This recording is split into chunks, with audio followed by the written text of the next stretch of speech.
As a singer and as a singing teacher, I navigate the difference between intent and impact almost every day. I open my mouth to sing a new exercise or pronounce a word in a different language, and something a little different than I wanted comes out. As I take my students up into higher notes than they're used to, their first attempt is never the beautiful, ringing, in-tune sound they might intend, but a squeezed, quiet thing that sounds only kind of like their normal voice. We literally practice inner singing, where we mentally imagine the sound we want to make before trying it, and still it doesn't always come out. Our impact does not match our intent. The same was true for me as I first began figuring out how to interrupt racism. Learning to talk about racism was easy. I learned a lot of different language for it and how to use it by listening to my anti-racist elders and peers, and I picked up the lingo in no time. What was much, much harder was learning how to speak up when racism was actually happening in front of me in real time. Even now, my heart races, my palms get sweaty, and my whole body feels tense when these situations arise. The first few times I tried to speak up were not pretty. All the thoughts and feelings swirling within me came out in choppy, disconnected sentences that were nowhere near as smooth and direct as my mentors had shown me. It felt like trying to sing a high C for the first time. Bad, embarrassing, physically uncomfortable. I hadn't trained my muscles to act that way. After years of practice, I'm now much better with both of these skill sets. I can usually get the high C, and I can usually interrupt racism without that bad, embarrassed feeling. With practice, my impact continues to come closer to my good intentions. Our congregation is full to the brim with good intentions, but I have walked out of service more than once because the impact of these interactions are often so far off the mark. The very first time I came to fellowship, I was a Lawrence student, and a friend and I had been asked, along with some other students, to come sing in the choir. I'd been told by two trusted adults two very different stories about this fellowship, one positive, one negative, and so I was cautious. So I and my friend, a tall black baritone, walked in together on Sunday morning. We were greeted warmly at the door and made our way toward the sanctuary. I asked my friend to wait for me while I ran to the bathroom really quick. And when I came back, less than 2 minutes later, 6 white adults had surrounded my friend, offering a variety of fist bumps and yo, what's ups. I hurried toward the small mob, took my friend by the hand, and led us both away into the sanctuary, already deciding that I did not like it here, already feeling trapped. Before I decided to come to service, a Black leader in this community warned me away from the fellowship. After 10 minutes in the building, I wished I had listened. Now, what I know to be true is that every single person who we encountered that day had the best intentions. As a congregation, we often talk about being welcoming to all kinds of people, and I believe that this impromptu welcome committee wanted us to feel a sense of belonging. But what happened was harm. The impact of these actions was harmful, not welcoming. This was a moment when good intentions were co-opted by a desire to feel good, a desire that leads many white people to act out shame on people of color, especially strangers. Because seeing a person of color throws that privilege into sharp relief, white people rush toward us and attempt to get our blessing via a fist bump, an exchange of slang, or some other form of balm for shame. I've spent 3 years thinking about that first day because it was not the last time I encountered racism here in the fellowship. I witnessed well-intentioned people dress up as another culture for Halloween.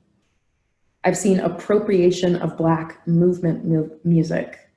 And I and other people of color have been cornered so you can showcase your knowledge about our generational trauma. I wish I could say these are rare examples, but these are unfortunately common occurrences. To be very honest, I'm grateful this service is online. If we were having this service in person, I would have made an escape plan with my partner to get out of the building before coffee hour to avoid these harmful interactions. In this virtual format, I have a kind of safety which allows me to be fully honest about my experience without having to worry about being hurt. I've been able to speak honestly in this reflection because I don't have to dread congregational response to it after. And when I say dread, I mean fear, anxiety, anger, sadness, distrust, all rolled into one horrible feeling. In order to not walk out of service raging or crying or both, I've had to teach myself to open my spirit to the teaching and healing of the sermon and then fully close down in order to keep the well-intentioned commentary from hurting me. Services like this one that focus specifically on race are when congregational response is most painful for me. The intentions that people in this congregation have toward dismantling racism and white supremacy culture are nice, but it often feels like this fellowship is the only place many of you practice your anti-racism skills. And that's a lot like not practicing your music. If I tried singing only one day every week, I would never have the voice that I do now. If I only thought about racism once a week, I would never be the advocate I am now. Getting it right about racism takes regular practice. And at first, it's not going to go well. It's a muscle that has to be used regularly in order to grow stronger. Every time you speak to other white people about racism, especially when it's uncomfortable, you get better at it. It's great that our congregation is full of good intentions, but good intentions don't make a choir. Good intentions are just the silence before the song.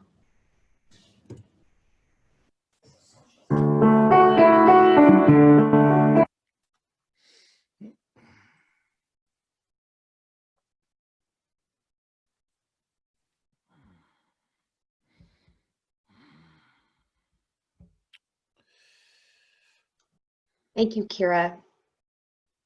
I'm so appreciative of Keira for that brave reflection that they offered. The mission of our fellowship is to welcome everyone, to grow in mind and spirit, and to lead in social justice. Our governing board has expanded on these three areas of our mission, and for that last section, leading in social justice, they wrote this: "We will have the courage to act, both individually and collectively, to build a more just and equitable world. We will have the wisdom to know when to lead and when to follow the lead of others."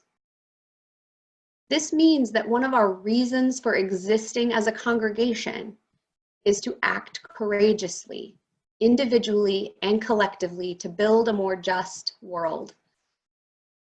We have a group of individuals who meet with me monthly to continue this work to bring about justice. They're called the Justice Action Ministry Facilitators. Our Justice Action Ministries, or JAMs for short, include Green Sanctuary, which works for environmental justice, Essentials, which works toward the goal of food and shelter for all, Esther, which connects us to our Fox Valley-wide interfaith organizing group of the same name, Partner Church, which connects us to our Unitarian sibling congregations in Romania and the Philippines, and lastly, our Immigration Justice Team, which is furthering our goal of providing safety and support to undocumented immigrants in our community.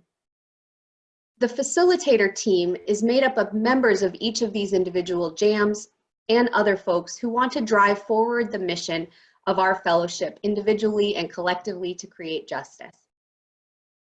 But in conversations over the past year or two, they have come to realize that they need to work not just on their own projects, they need to work together.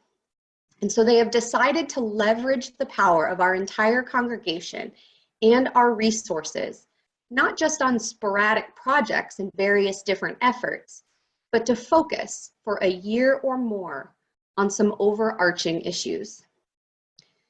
One of those issues is You the Vote, which is about engaging our resources to support a more fair, engaged, and just democratic process. We will talk more about that one next week. But the one I want to share with you today that our JAM facilitators decided was an overarching issue for our whole congregation is becoming anti-racist and dismantling white supremacy culture. Now, we've talked about this before. I've talked about dismantling white supremacy culture in sermons. We've participated in the Unitarian Universalist Association's efforts in this area.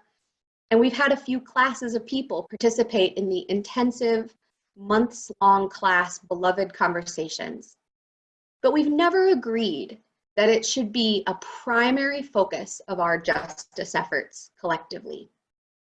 Each JAM, whether they're looking at hunger and homelessness, environmental justice, immigration, or anything else, is going to use the lens of anti-racism to approach their work for the coming year, and you will be invited to participate in various ways as well.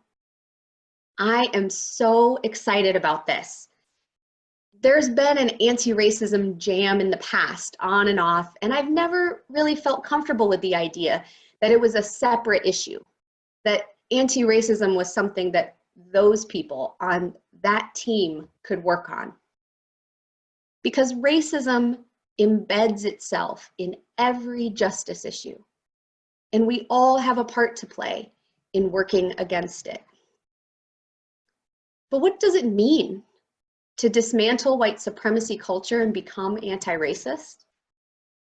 As a white person, I've lived my life trying to be good, trying to be kind, generous, and loving and fair to everyone.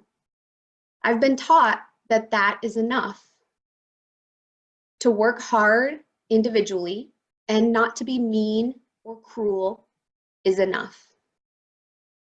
But since learning more about racism and the structures of white supremacy that our culture is built upon, I've had to own up to the fact that my own goodness and kindness is not enough.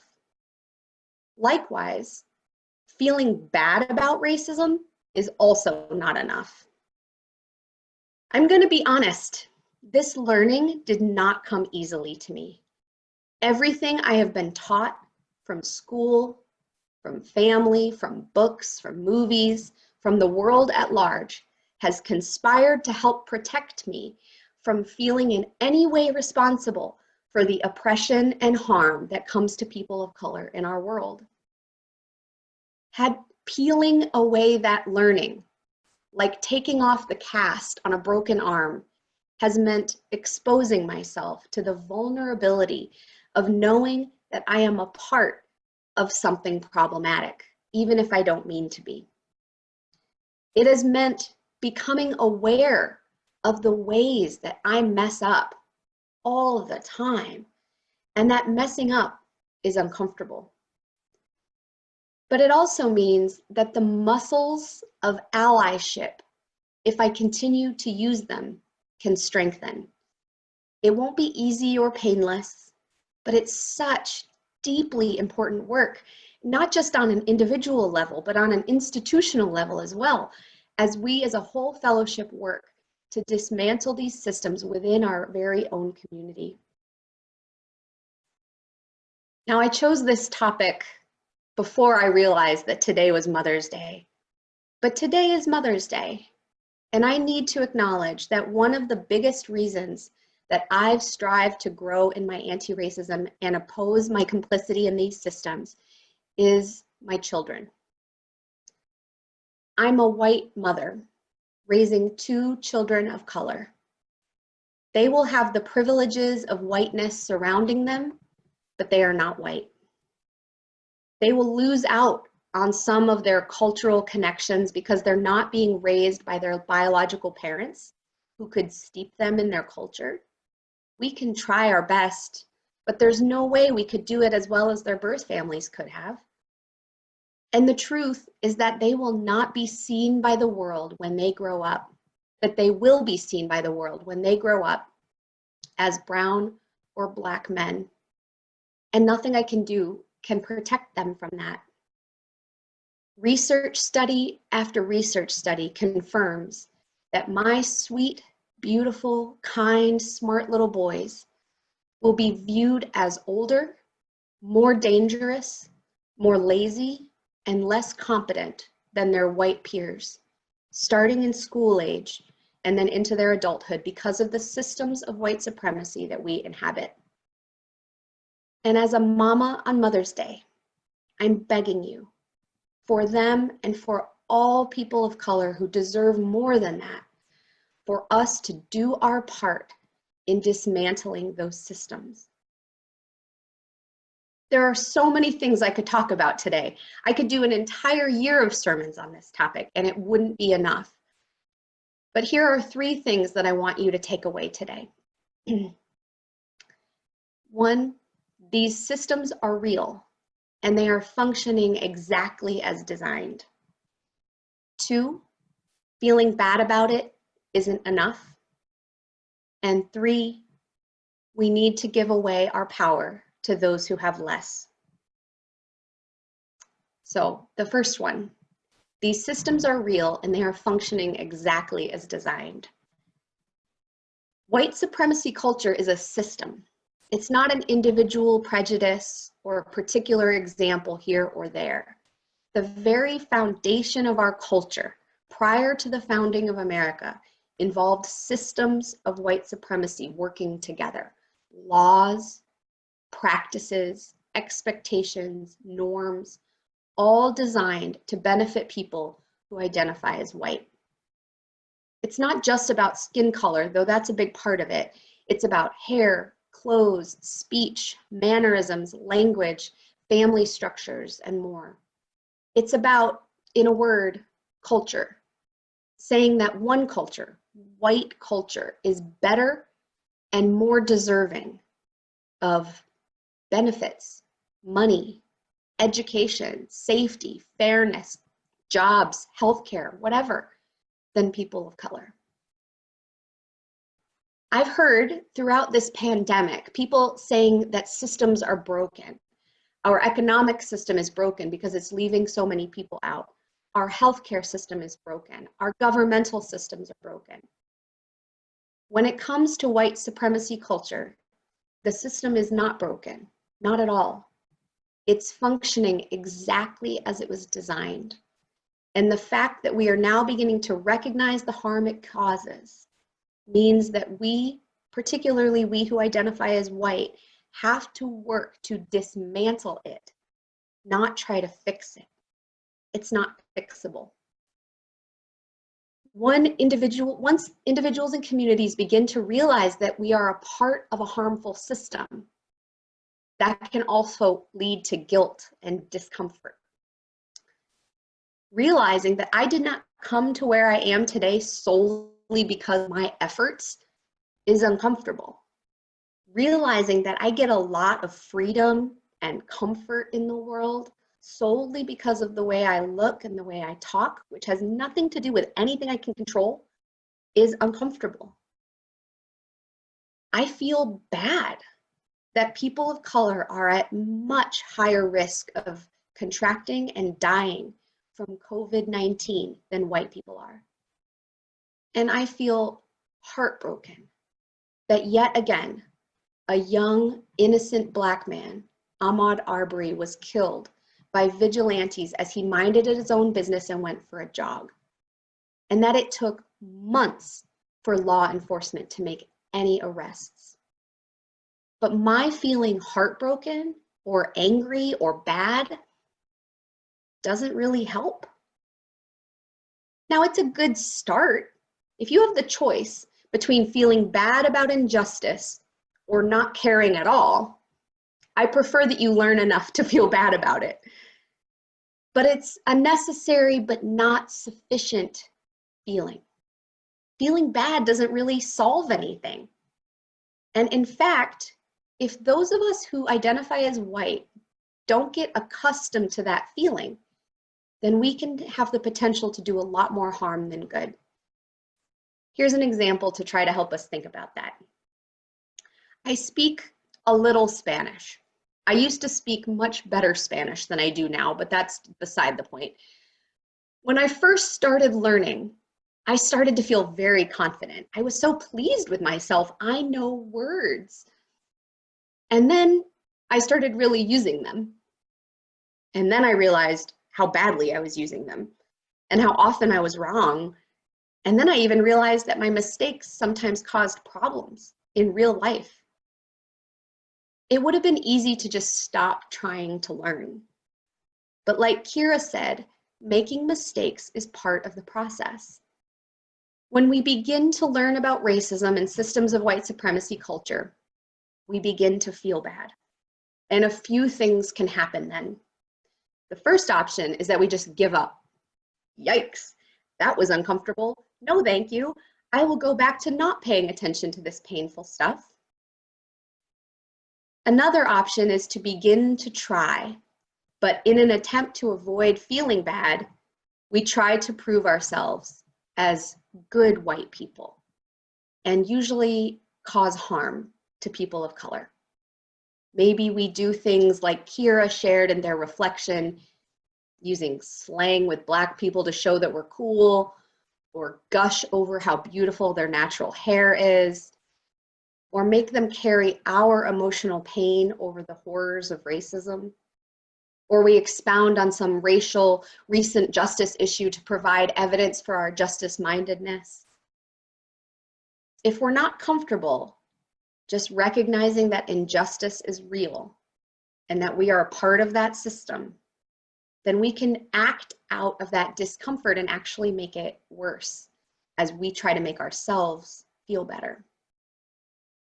Or the last option is that we can begin to practice getting used to that feeling, recognizing injustice, feeling bad, and not acting out of that feeling. We can then do our best to set aside that feeling and treat people of color the way they want to be treated, not the way we think they want. Listening as allies to what they are requesting of us and do those things. Trust me, we will mess up. That's part of what it means to get better at something. Don't beat yourself up about it. That doesn't help. But keep listening, keep learning, and keep trying. As Maya Angelou said, do the best you can until you know better. And when you know better, do better.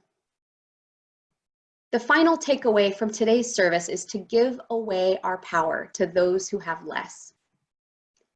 This is often the request that people of color ask from white people. And it is, as Dero Farrar said in the reading that we heard earlier, the hardest for white people to do.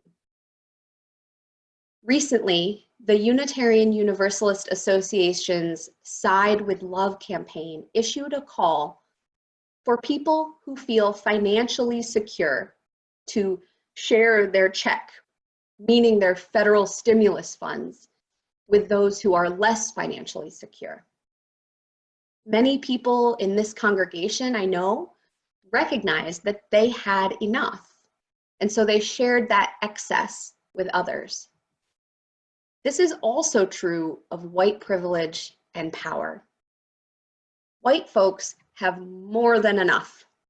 There's enough privilege to go around, but it does mean that we will have to let go of some of that excess. We might need to recognize when we're in a group and white voices are the only ones speaking, and stop speaking, encouraging our white peers to do the same so that voices of color can be heard. It means paying people of color fairly for their work, and recognizing when emotional labor is harder because of racism. It means recognizing the ways our practices perpetuate economic injustice. It means using power, if you are the boss, to examine the practices that result in fewer people of color being hired or being paid less than white peers. It means letting go of practices that are harmful to people of color, even when white people like them. Now, I'm not letting go of congregational response, but I do want to name that people of color have repeatedly told me from the very beginning of my ministry here that it is the portion of our worship service that consistently causes them the most harm. Keira was brave enough to share that truth in their reflection.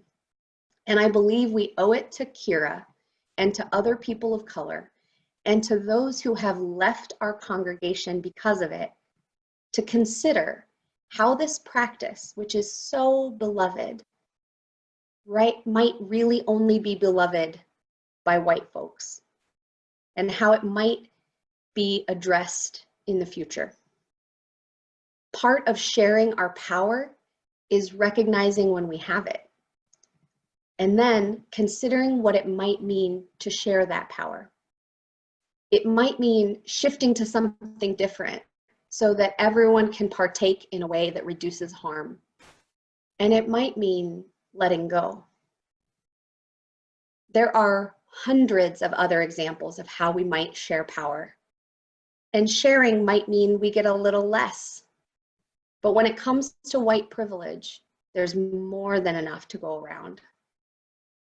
As we seek to be a people who work for justice in our world, we will use the coming year or more to explore the ways that we are embedded in white supremacy culture and how we might work to dismantle that system, how we might learn and challenge our own ideas and listen deeply and sit in the discomfort of new information.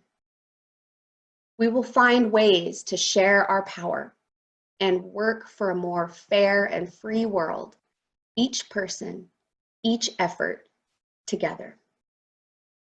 We sing together each week this song. There is a love holding me. There is a love holding all that I love. There is a love holding us. May we be a part of that love for each other and for those who our systems have left out. May it be so. Amen.